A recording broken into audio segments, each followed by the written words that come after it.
Assalamu alaikum wa rahmatullahi ta'ala barakatu. Yan uwa masu kallon mu da sauraron mu, barkanmu da kasance a cikin wannan lokaci. Barkanmu da Juma'a Mubarak. Jama'a ku gyara zama domin sauraron shirin mu na kishin kai. Kafin nan ku daure ku mu subscribe, ku danna alamar ƙararrawa. Mun gode. Da farko za mu shiga cikin shirin mu gadan shirin mu mai taken kishin kai.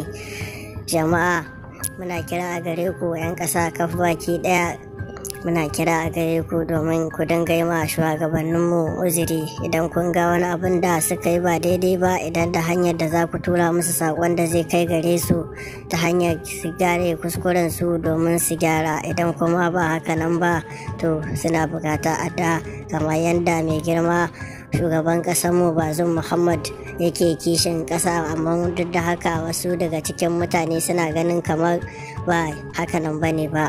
To mu da abin da za mu kira gare ku al'umma da masu son shi da wanda ma ba su son shi, mulki ubangiji Allah ne ba mutum ba wai wani ba.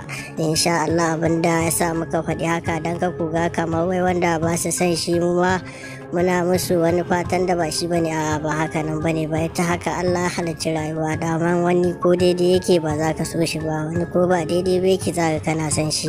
Domin haka al'umma musulmi muke kira da idan kun ga shugabanninmu suna abin da ba daidai ba to ku dinga musu addu'a, idan kuma kun ga suna abin da ba abin da ya kamata ya daidai to sai ku dage kuma da kare musu addu'a da ubangiji Allah ya sa su yi muku jagoranci na gari, kuma su yi muku abin da zai amfane mu ya amfani 'ya'yanmu ko har ya zuwa bayan rayuwarmu.